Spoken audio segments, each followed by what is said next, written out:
السلام عليكم ورحمة الله وبركاته.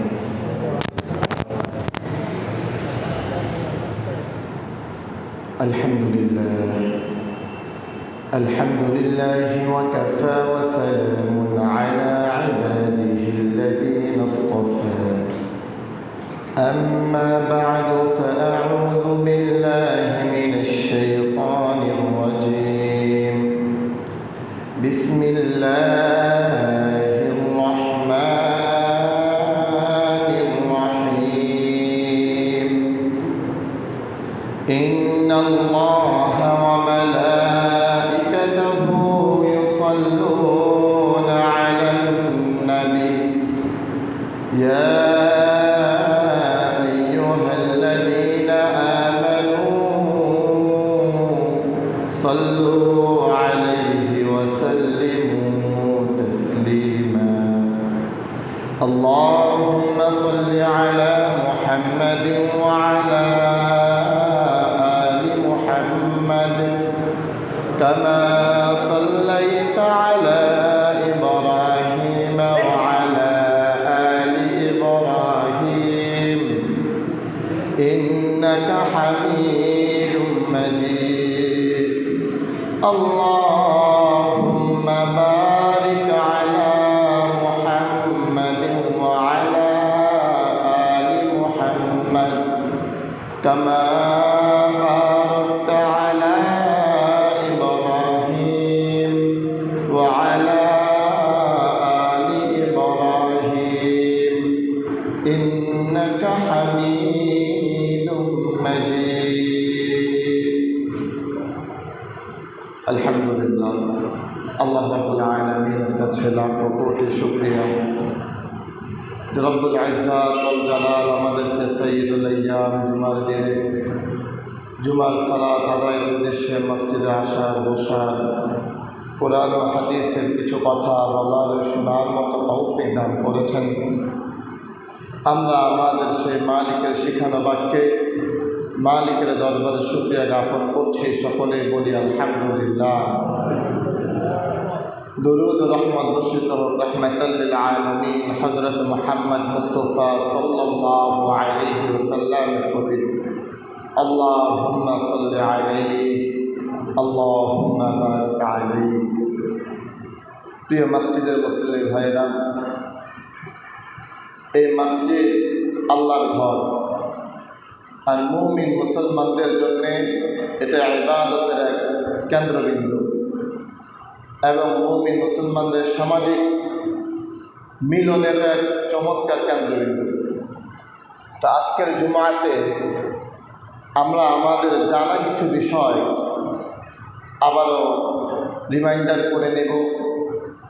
জানা বিষয়গুলো আবারও আমরা আমাদের স্মরণ করে নেব যে মসজিদের কিছু আদব এবং মসজিদের কিছু আমল সম্পর্কে আমরা কোরআন ও হাদিসের আলোকে জানার চেষ্টা করব ইনশাআল্লাহ।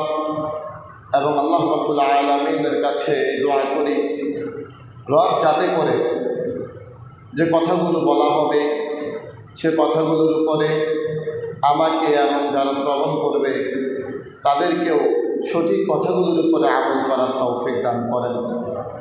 প্রিয় ভাইয়েরা, মসজিদ এতটা গুরুত্বপূর্ণ একটি জায়গা এবং নামাজ এতটা গুরুত্বপূর্ণ একটি ইবাদত। যদি আল্লাহর কোনো বান্দা রাসূলের কোনো উম্মত তার বাসা থেকে ওযু করে মসজিদে এসে জামাতের সাথে নামাজ পড়ে, তাহলে রাসূলুল্লাহ সাল্লাল্লাহু আলাইহি ওয়াসাল্লাম তার ওই উম্মতের জন্য কি ঘোষণা দিয়েছেন?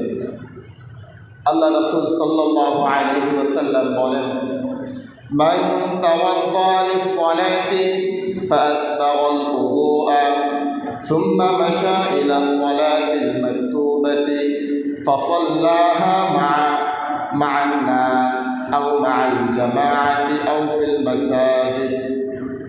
আল্লাহ রাসূল সাল্লাল্লাহু আলাইহি ওয়াসাল্লাম বলেন, কেউ যদি বাসা থেকে ওযু করে জামাতের সাথে নামাজ পড়ে, কাজ হলো দুইটা। একটা হলো বাসা থেকে ওযু করে বের হওয়া, 2 নম্বর হলো জামাতের সাথে নামাজ পড়া। এই হাদিসের কাজ কয়টা ভাই? 2টা। 1 নম্বর কাজ কি? বাসা থেকে অজু করে আসা। 2 নম্বর কাজ কি? জামাতের সাথে নামাজ পড়া। যে ব্যক্তি এই 2টা কাজ করবে, বাসা থেকে অজু করে এসে জামাতের সাথে নামাজ পড়বে, রাসূলুল্লাহ সাল্লাল্লাহু আলাইহি ওয়াসাল্লাম বলেন, গফারাল্লাহু লাহু যুনুবাহু, আল্লাহ রাব্বুল আলামিন তার জীবনের গুনাহগুলোকে মাফ করে দেবে। তাহলে কাজ করতে হবে কয়টা ভাই? 2টা। বিনিময়ে আল্লাহ রাব্বুল আলামিন গুনাহগুলোকে মাফ করে দেবে। তো আমরা যারা বাসা থেকে আসি মসজিদে জামাতের সাথে নামাজ পড়তে, এখন থেকে যদি হাদিসকে স্মরণ করে আসি যে রাসূল তো আমাদেরকে জানিয়েছেন বাসা থেকে উজু করে মসজিদে গিয়ে জামাতের সাথে নামাজ পড়লে আল্লাহ রাব্বুল আলামিন গুনাহগুলোকে মাফ করে দেবে। সহিহ নিয়তে ইখলাসের সাথে যদি কাজ করতে পারি, আশা করা যায় আল্লাহ রাব্বুল আলামিন আমাদের সগীরা গুনাহগুলোকে মাফ করে দেবে। 2 নম্বর। 1 নম্বর আদব, যে উজু করে এসে জামাতের সাথে নামাজ পড়া। 2 নম্বর আদব, তাড়াহুড়া না করা, ধীর স্থিরভাবে ভাব গাম্ভীর্যতার সাথে মসজিদে আসা। রাসূলুল্লাহ সাল্লাল্লাহু আলাইহি ওয়াসাল্লাম বলেন, ইযা সামি'তুমুল ইকামা, যখন তোমরা ইকামত শুনতে পাবে, ফামশু ইলা সালাতি, তখন তোমরা নামাজের দিকে যাও। ওয়া আলাইকুম বিস-সাকিনাহ ওয়াল ওয়াকার, এবং তখন তোমাদের উপরে রহমত বর্ষিত হতে থাকে যদি নামাজের দিকে যেতে থাকো। আর তোমরা ভাব গাম্ভীর্যতার সাথে, দৃঢ়তার সাথে, ধীর স্থিরভাবে নামাজের দিকে যাও। ওয়ালা তুসরাউ, এবং তোমরা তাড়াহুড়ো করো না, ধীরে সুস্থে যাও, তাড়াহুড়ো করবে না। তো আমরা কি দেখি? আমরা দেখি মনে করেন ইমাম সাহেব রুকুতে গেলেন, একজন ভাই হয়তো তিনি মসজিদের বাহিরে আছেন, তিনি দেখতে পেলেন যে রুকুতে চলে গেছে, এবার ওখান থেকে দৌড় শুরু। যখন তিনি তাড়াহুড়ো করতেছেন, দেখা গেল যে এক পায়ের জুতা চলে গেল মসজিদের এক প্রান্তে, আরেক পায়ের জুতা নিয়ে তিনি মসজিদে প্রবেশ করে ফেললেন। দৌড় দিয়ে এসে তিনি দেখতে পেলেন যে ইমাম সাহেব সামি আল্লাহু লিমান হামিদা বলা শুরু করে দিয়েছেন। এবার তিনি নিজ দায়িত্বে রুকুতে চলে গেলেন, নিজ দায়িত্বে গেলে তাসবিহগুলো পড়লেন। এ রাকাত পূর্ণ হয়নি। ইমাম সাহেবের সাথে ধীরে সুস্থে রুকু দিয়ে, অনেকে আবার কি করে, যদি এগুলো আবার ভিন্ন আলোচনার দিকে চলে যাবে, যে এসে আল্লাহু আকবার বলে রুকুতে চলে যায়। না, এটা না ভাই। এসে আল্লাহু আকবার, প্রথম আল্লাহু আকবার তাকবীরে তাহরিমা, তাকবীরে তাহরিমা বলে এরপর আল্লাহু আকবার বলে রুকুতে যাওয়া। সবচাইতে কমপক্ষে একবার হলেও ইমাম সাহেবের সাথে সুবহানা রাব্বিয়াল আযীম বলতে পারে, এটা একটা মত। আবার অনেকের মতে না, 3 বারই বলতে হবে সুবহানা রাব্বিয়াল আযীম। তা আমরা যদি সহজ হিসাবে নিই, তো প্রথমে আল্লাহু আকবার বলা, এরপর আল্লাহু আকবার বলে রুকুতে যাওয়া, রুকুতে গিয়ে একবার সুবহানা রাব্বিয়াল আযীম পূর্ণ বলতে পারা, তাহলে আপনি রাকাতটা পুরো পেলেন, না হলে আপনার এই রাকাত পাওয়া হলো না। আর আমরা এখানে আমাদের মসজিদের থাই গ্লাসগুলো লাগানোর পরে আমরা এমনও দেখতে পাই যে এত তাড়াহুড়ো করে ঢুকে এই গ্লাসের সাথে খুব জোরে বাড়ি খায়, আওয়াজ হয়। মানে আল্লাহর বান্দার হুঁশে থাকে না যে ধরতে হবে আমাকে রুকু। কিন্তু রাসূলুল্লাহ সাল্লাল্লাহু আলাইহি ওয়াসাল্লাম বলেছেন, তোমরা তাড়াহুড়ো করো না, ইমামের সাথে যতটুকু পাও ততটুকু পড়ো, এবং যা তোমার ছুটে যায় ফাতিম্মু, বাকিটা তুমি ইমাম সালাম ফিরানোর পর আদায় করে নাও। তো 2 নম্বর আদব, যে মসজিদে তাড়াহুড়ো করে জামাতে শামিল না হওয়া, ধীরে সুস্থে আসা, সুন্দরভাবে এসে ইমাম সাহেবের সাথে যে অবস্থায় পাওয়া যায় ওই অবস্থায় শামিল হয়ে যাওয়া। প্রিয় ভাই, 3 নম্বর আদব, উত্তম পোশাক পরিধান করে আসা। নিজের পোশাক আশাকগুলোর মধ্যে সবচেয়ে সুন্দর যেটা, সবচাইতে পরিষ্কার পরিচ্ছন্ন যেটা, ওই পোশাকটা পরে মসজিদে আসার চেষ্টা করা। আল্লাহ রাব্বুল আলামিন বলেন, ইয়া বানি আদম খুযু যিনাতাকুম ইনদা কুল্লি মসজিদ। হে বনি আদম, তোমরা যখন মসজিদে আসবে ইবাদতের জন্যে, নামাজের জন্যে, খুযু যিনাতাকুম, তখন তোমরা পরিষ্কার পরিচ্ছন্ন উত্তম পোশাক পরিধান করে আসবে। কিন্তু আমাদের মাঝে ভাই কেমন দেখা যায়, যুবক ভাইদের মধ্যে তো এমনও দেখা যায় যে ইয়াহুদিরা, যে খ্রিস্টানরা মুসলমানদের দুশমন, সেই ইয়াহুদি আর খ্রিস্টানদের পোশাকগুলো পরিধান করে, বিভিন্ন ফুটবল ক্লাবের পোশাকগুলো পরিধান করে মসজিদে আসে, অথচ তারা বিধর্মী। কিন্তু আমি তাদের পোশাক, তাদের জার্সি পরে আমি মসজিদে আসলাম, এমন পোশাক পরে মসজিদে আসলাম যে পোশাকের মধ্যে কোনো জন্তু জানোয়ারের ছবি অঙ্কিত করা, এমন পোশাক পরে মসজিদে আসলাম যেখানে মনে করেন প্রেমময় বাক্য লেখা, বিভিন্ন ধরনের টার্ম লেখা, এমন পোশাক পরে মসজিদে আসতে দেখা যায়। অনেকে তো এমন পোশাক পরে আসে, অসচ্ছল হলে ভিন্ন জিনিস, অসচ্ছলতা ছাড়াও অনেকে এমন পোশাক পরে আসে যে এত ময়লা, দুর্গন্ধময়, অপর ভাইয়ের কষ্ট হয়। আরেকটা দুঃখজনক ব্যাপার ঘটে মাঝে মাঝে, যে মাশাআল্লাহ যথেষ্ট হ্যান্ডসাম হয়ে আসে, শু পরে আসে, কিন্তু আল্লাহর বান্দা এই শু থেকে যখন পাটা খুলে মসজিদে আসলো, তার এই পায়ের গন্ধে অনেক ভাইয়ের প্রচণ্ড কষ্ট হয়। এই মোজা যে তিনি কবে ধুয়েছেন তিনি ভুলে গেছেন মনে হয়, এত দুর্গন্ধময় মোজা আর জুতা নিয়ে মসজিদে প্রবেশ করে। তো মসজিদে আমরা যখন আসব তখন সর্বোচ্চ সতর্কতার সাথে সবচাইতে উত্তম সুগন্ধময় পোশাক পরে মসজিদে আসা। প্রিয় ভাইয়েরা, 3 নম্বর, আল্লাহ রাসূল সাল্লাল্লাহু আলাইহি ওয়াসাল্লাম বলেন যে তোমরা যখন মসজিদে আসবে, হাদিসে কত কড়া ভাষা রাসূল বলছেন, মান আকালা সুমান আও বাসালান ফালইয়াতাজিল ফি মসজিদানা। যে ব্যক্তি দুর্গন্ধময় কাঁচা পেঁয়াজ, কাঁচা রসুনের দুর্গন্ধ মুখে নিয়ে থাকে, এই ব্যক্তি যাতে আমাদের মসজিদে না আসে। রাসূল বললেন কাঁচা পেঁয়াজের গন্ধ, কাঁচা রসুনের গন্ধ মুখে নিয়ে রাসূল বললেন সে যাতে আমাদের মসজিদে না আসে। ফালিয়াকুদ ফি বাইতিহি, সে যাতে তার ঘরেই বসে থাকে, তার মসজিদে আসার প্রয়োজন নেই। পেঁয়াজ হালাল, রসুন হালাল। এবার ভাই সিগারেট হালাল আর হারামের ভিন্ন জিনিস, কিন্তু এটা খেলে মুখে দুর্গন্ধ হয় কি হয় না ভাই? হয়। এবার বলেন, যদি রাসূল এটা বলেন যে পেঁয়াজের দুর্গন্ধ নিয়ে, রসুনের দুর্গন্ধ নিয়ে মসজিদে আসিও না, কেন আসবে না?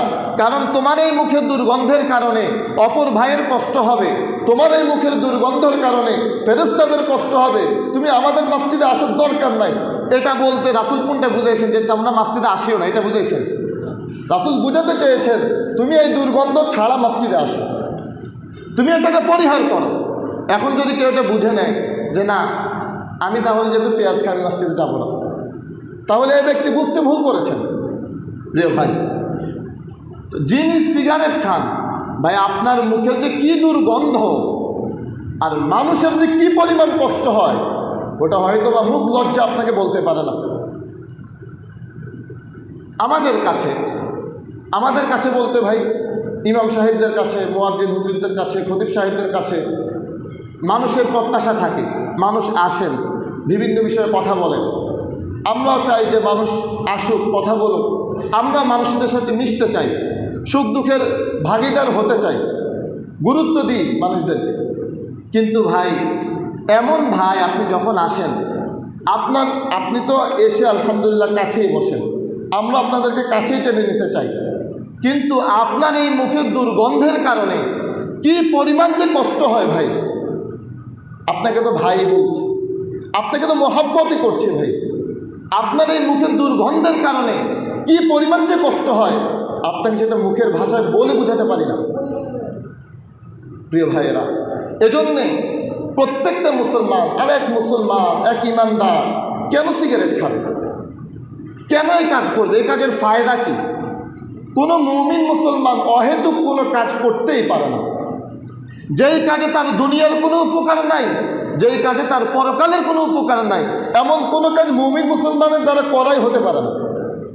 কোনো ভাই পারলে আমাকে এটা বুঝিয়ে দেখ যে সিগারেট খেলে দুনিয়াতে এই উপকার পাওয়া যায়। বরঞ্চ সিগারেটের গায়ে লেখা আছে, ওই প্যাকেটের গায়ে লেখা যে মৃত্যুর কারণ, ক্যান্সারের কারণ, জেনে শুনে যে মুসলমান এটা খায়। আর কিভাবে বলা যায় ভাই?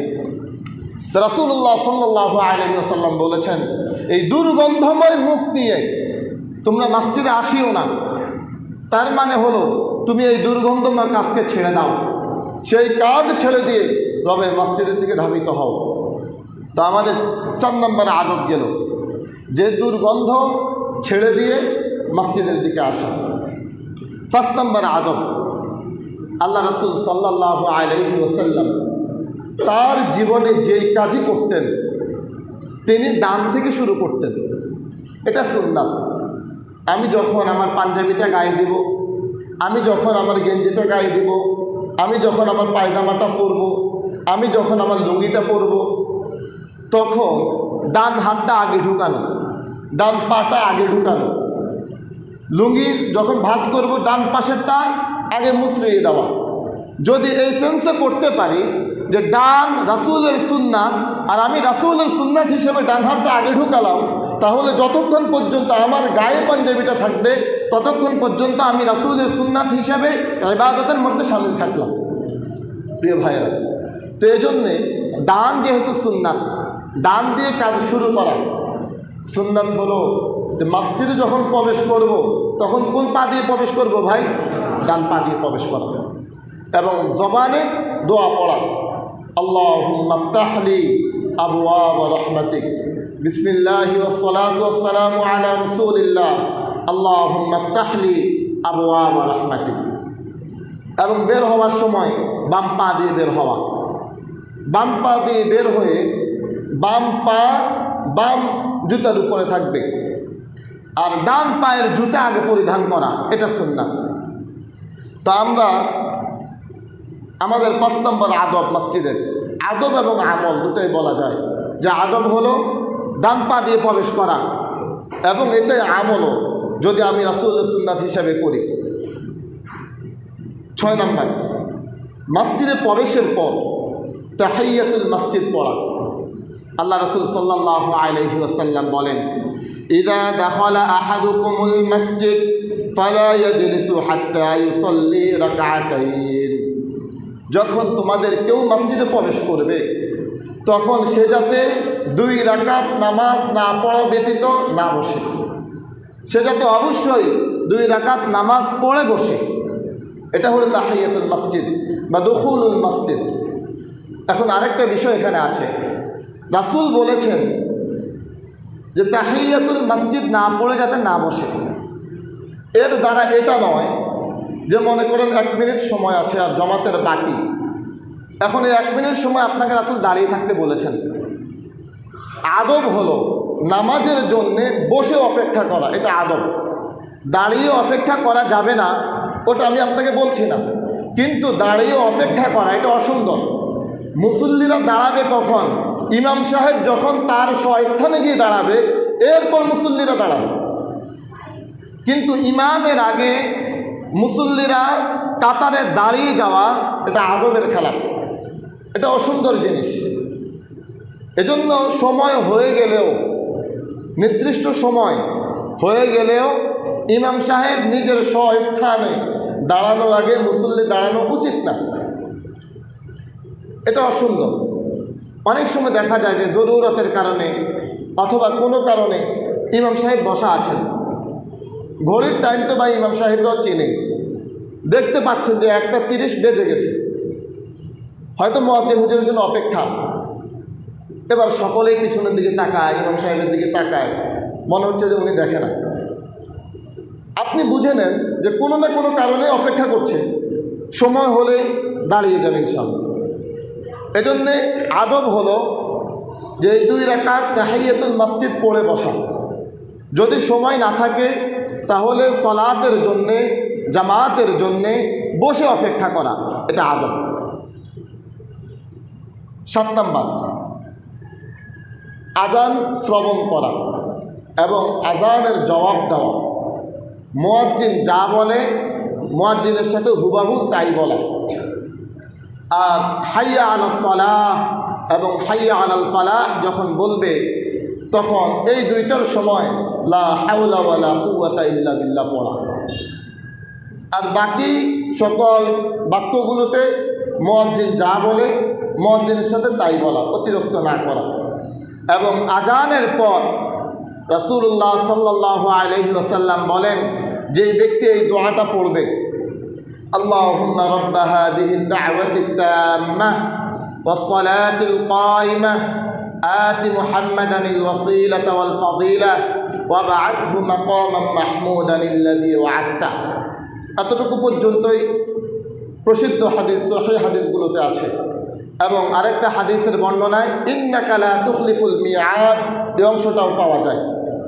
তো আমরা ওয়া'আদতা পর্যন্ত বললেও আমাদের দোয়াটা পূর্ণ হয়ে যাবে। রাসূলুল্লাহ সাল্লাল্লাহু আলাইহি ওয়াসাল্লাম বলেন, যেই ব্যক্তি আযান শোনার পর এই দোয়াটা পড়বে, হাল্লাত লাহু শাফাআতি ইয়াউমাল কিয়ামাহ, কিয়ামতের দিন ওই ব্যক্তির জন্য সুপারিশ করা আমার উপর অপরিহার্য হয়ে যাবে। সুবহানাল্লাহ। এজন্যে আজান যখন শ্রবণ করব তখন চুপ থেকে আজানের জবাব দেওয়া এবং আজানের পর এই দোয়াটা পড়া। এই দোয়াটা পড়লে উপকার। আল্লাহ রাসূল সাল্লাল্লাহু আলাইহি ওয়াসাল্লাম আমাদেরকে জানিয়েছেন যে কিয়ামতের ময়দানে রাসূলুল্লাহ সাল্লাল্লাহু আলাইহি ওয়াসাল্লাম যে পড়বে তার জন্য সুপারিশ করবে। প্রিয় ভাইরা, 8 নম্বর আদব। 8 নম্বর আদবটা হলো, মসজিদে যখন আসব তখন সামনের কাতার পূর্ণ করে বসার চেষ্টা করা। আল্লাহ রাসূল সাল্লাল্লাহু আলাইহি ওয়াসাল্লাম বলেন, মানুষ যদি এটা জানতো যে সামনের কাতারে, প্রথম কাতারে বসার ফজিলত কি, তাহলে মানুষ সামনের কাতারে বসার জন্যে লটারি সিস্টেম করত, হামাগুড়ি দিত যে না আমি আগে আসছি, আমি আগে বসবো। এটার জন্য লটারি সিস্টেম করত যে না সামনের কাতারে আমি আগে বসবো। এজন্যে সামনের কাতারে ফজিলত আছে। সামনের কাতারের চাইতে দ্বিতীয় কাতারের ফজিলত আরেকটু কম, তৃতীয় কাতারের ফজিলত আরেকটু কম। হাদিস থেকে এটাই বোঝা যায়। তো এই জন্য যখন মসজিদে আসব সামনের কাতারকে পূরণ করে বসার চেষ্টা করা। এক কাতার পূর্ণ হলে এরপরে পিছনের কাতার পূর্ণ করা। আল্লাহ রাসূল সাল্লাল্লাহু আলাইহি ওয়াসাল্লাম বলেন, এভাবে প্রতিটা কাতার পূর্ণ করা। যদি কোনো কাতার খালি থাকতে হয় তাহলে শেষ কাতারটা খালি থাকবে। শেষ কাতার ছাড়া অন্য কোনো কাতারে যাতে করে জায়গা খালি না থাকে। মনে করেন যখন নামাজ শুরু হয়ে গেল, সামনের ওই কোনায় একজন প্রয়োজন, কিন্তু যিনি এখানে আসলেন উনি ওই কোনায় না দাঁড়িয়ে এখানে দাঁড়িয়ে গেলেন। রাসূল বললেন যে এভাবে না দাঁড়ানো। এবং এখানে ফিকহি আলোচনাও আছে, লম্বা আলোচনা। আমরা সহজভাবে বলি যে এখানে না দাঁড়িয়ে কাতার পূর্ণ করা উচিত। এখানে দাঁড়িয়ে নামাজ পড়লে নামাজ শুদ্ধ অশুদ্ধ হওয়ার ব্যাপার রয়েছে। প্রিয় ভাইয়েরা, এরপরে 10 নম্বর, আমরা 8 এবং 9 একসাথে আলোচনা করেছি যে সামনের কাতার পূর্ণ করা। আর 9 নম্বরে আলোচনা হলো যে প্রত্যেকটা কাতার পুরো করে করে দাঁড়ানো। যদি কোনো কাতার খালি থাকতে হয় তো শেষ কাতারটা খালি থাকবে। 10 নম্বর, কাতারগুলোকে সোজা করা। আল্লাহ রাসূল সাল্লাল্লাহু আলাইহি ওয়াসাল্লাম বলেন, লা তুসাউন্না সুফুফাকুম, তোমরা কাতারগুলোকে সোজা করে নাও। ওয়ালা ইউখালিফুন্নাল্লাহু বাইনা উজুহাকুম, যদি তোমরা কাতারগুলোকে সোজা করে না দাঁড়াও তাহলে আল্লাহ রাব্বুল আলামিন তোমাদের মধ্যে বিভেদ তৈরি করে দিবেন। অন্য আরেক রাওয়ায়াত আছে কুলুবাকুম, আল্লাহ তোমাদের অন্তরগুলোকে পরিবর্তন করে দিবেন। একসাথে নামাজ পড়বে ঠিক, কিন্তু একজনের সাথে আরেকজনের মিল থাকবে না, একজনের প্রতি আরেকজনের হিংসা থাকবে, বিদ্বেষ থাকবে। যদি কাতারগুলোকে পূর্ণ না করো, মোহাব্বত আর ভালোবাসা থাকবে না। এজন্য কাতারগুলোকে পূর্ণ করা এবং কাতারগুলোকে সোজা করা। যেই কাতার, যেই মসজিদের মুসল্লিদের কাতার যত সোজা হবে, ওই মসজিদের মুসল্লিদের মধ্যে ভালোবাসা মহব্বত তত দৃঢ় হবে। এজন্য কাতারগুলোকে সোজা করা।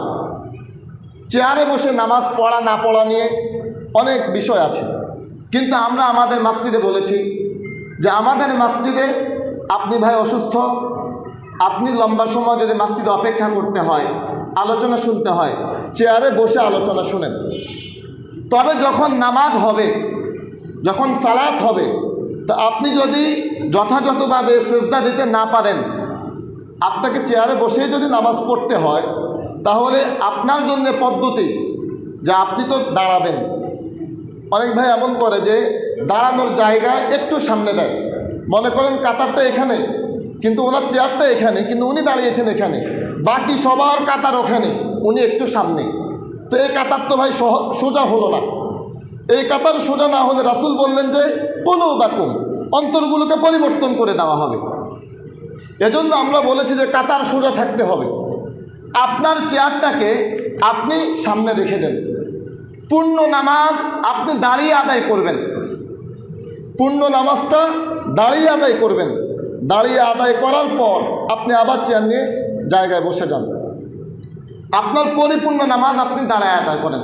আলহামদুলিল্লাহ, আমাদের মসজিদে আমরা এটা দেখতে পেয়েছি যে আমাদের মুসল্লি যারা সেজদা দিতে পারে না, ওনারা দাঁড়িয়ে নামাজ পড়েন, রুকু সেজদাগুলো দাঁড়িয়ে করেন। এমনও মুসল্লি আলহামদুলিল্লাহ দেখেছি যে জায়গায় বসে বসে নামাজ পড়ছে। এটাই সুন্নাত। আল্লাহ রাব্বুল আলামিন এটাই বলেছেন যে তোমরা যদি দাঁড়িয়ে না পারো তো বসে পড়ো, বসে না পারলে তো শুয়ে পড়ো। কিন্তু চেয়ারে বসার কোনো সিস্টেম পাওয়া যায় না। এখন চেয়ারে বসার এই সিস্টেমটা কার থেকে নেওয়া হলো? ডাক্তার ইলমি ফতুয়া, ইলমি ফতুয়াকে ডাক্তারে দিবে? ইলমি ফতুয়া তো আলেমেরা দিবে। আপনি চেয়ারে বসতে পারবেন কি পারবেন না, চেয়ারে বসে আপনার নামাজ আদায় হবে কি হবে না, এই ফতুয়াটা আপনি ডাক্তার থেকে নিলে হবে না। এই ফতুয়াটা আপনি প্রসিদ্ধ আলেম থেকে নেন, মুফতি সাহেব থেকে নেন, যে আমি কি চেয়ারে বসে নামাজ পড়তে পারবো কিনা, এবং যদি চেয়ারে বসে আমাকে নামাজ পড়তে হয় সেই নামাজটা আমি কিভাবে পড়ব। আমার কারণে তো কাতার সোজা হবে না। প্রিয় ভাইরা,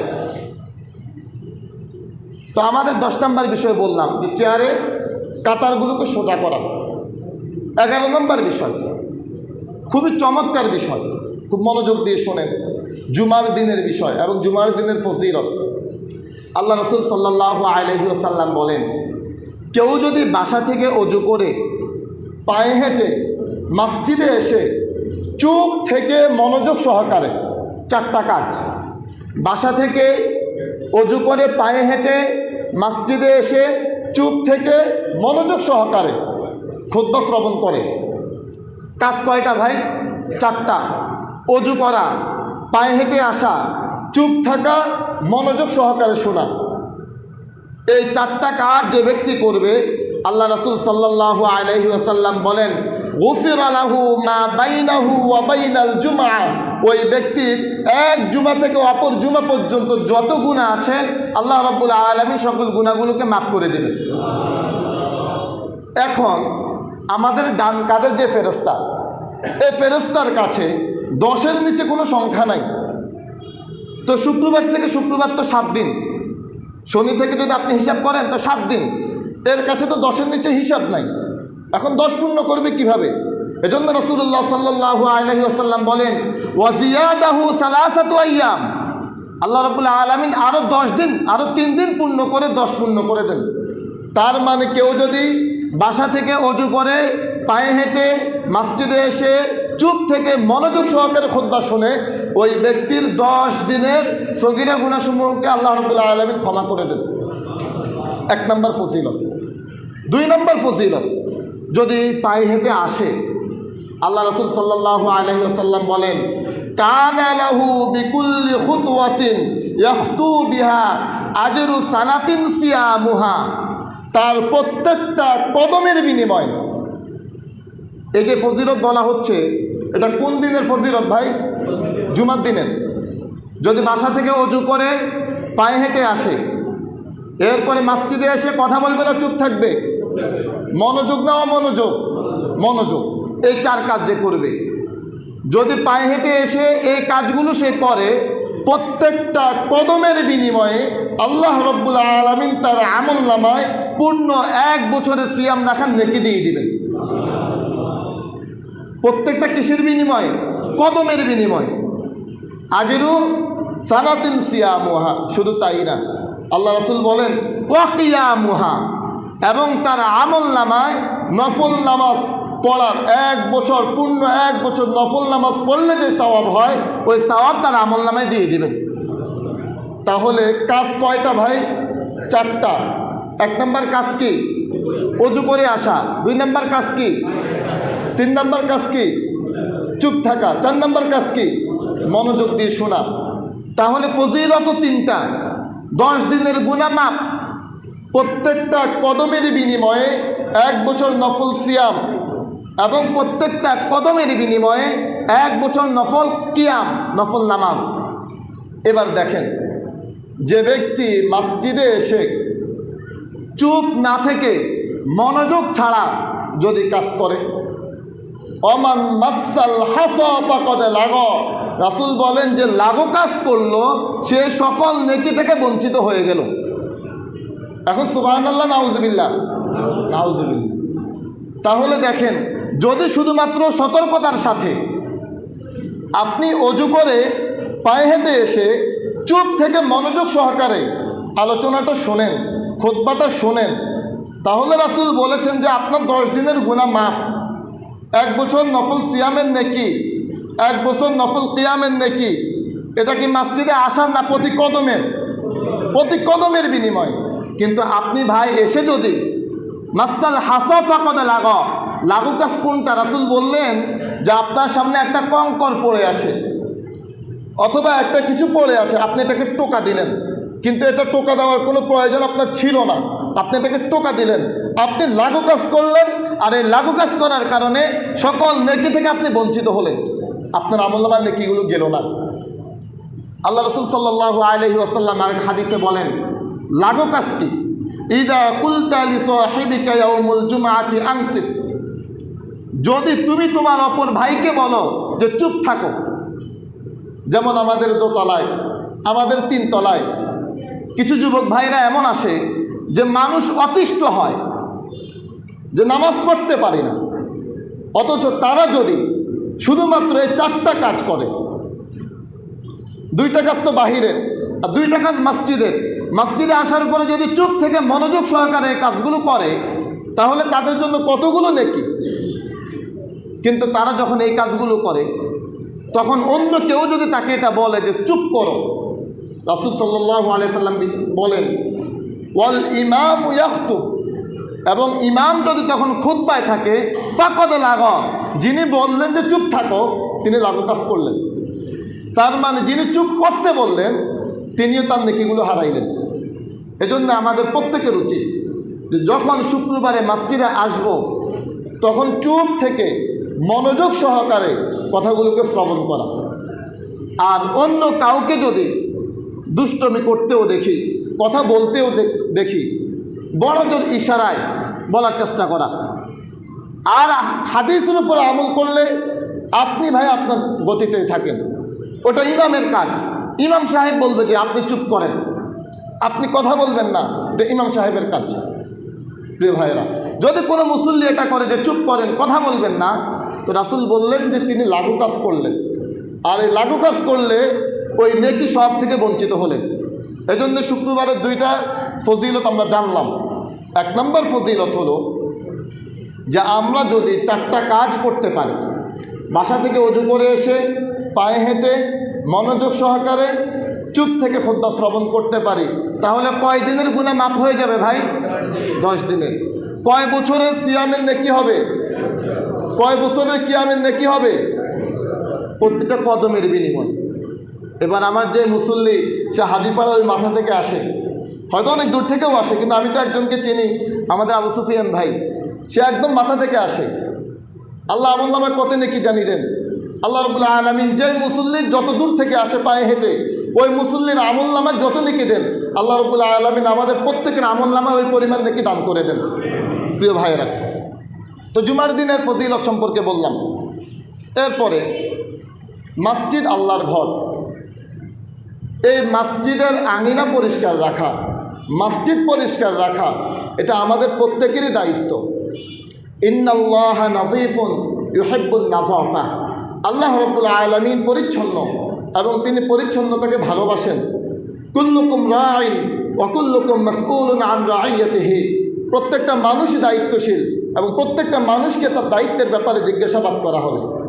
মসজিদের খাদেম আছে ঠিক, মসজিদ সাহেব আছে ঠিক, এজন্য যে আমি আপনার আর কোনো দায়িত্ব নাই, কোনো কাজ নাই, বিষয়টা ভাই এমন না।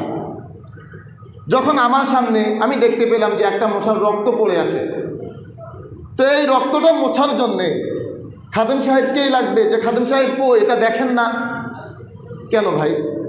আপনি যদি এই এতটুকু রক্তটাকে একটু মুছে দেন তা আপনার কি মান কমিয়ে যাবে? একদম মান ইজ্জত যা আছে সব মাটির সাথে মিশে যাবে।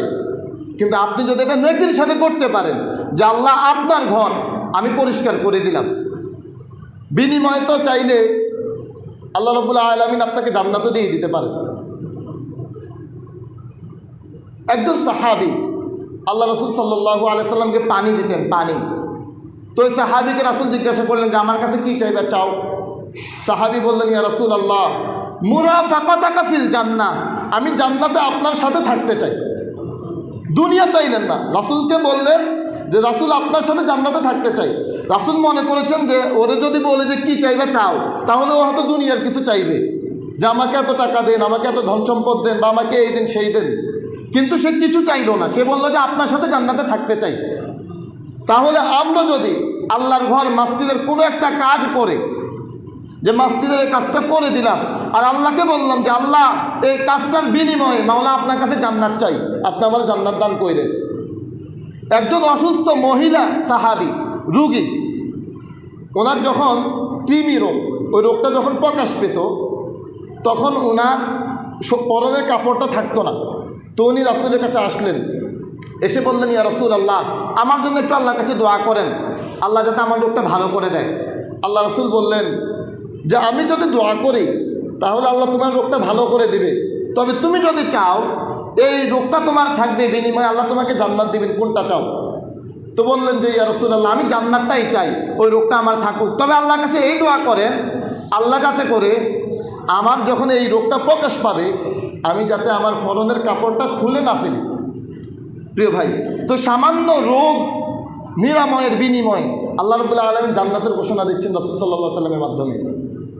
এজন্যে আমাদের যে কাজ করা উচিত, মনে করেন আমাদের এই বৈঠকখানাগুলা, এগুলোর উপর মাঝে মাঝে পানি পড়ে থাকে, তো আমি যদি এই কাজটা এই নিয়তে করি যে পানিগুলো মুছে দিব, আর বলবো যে আল্লাহ আপনার বান্দারা এখানে বসবে, ওরা যাতে শান্তিতে বসে অজু করতে পারে, এজন্য আমি এই বৈঠকগুলো মুছে দিলাম, এর বিনিময়ে আল্লাহ আপনি আমাকে জান্নাত দান করেন।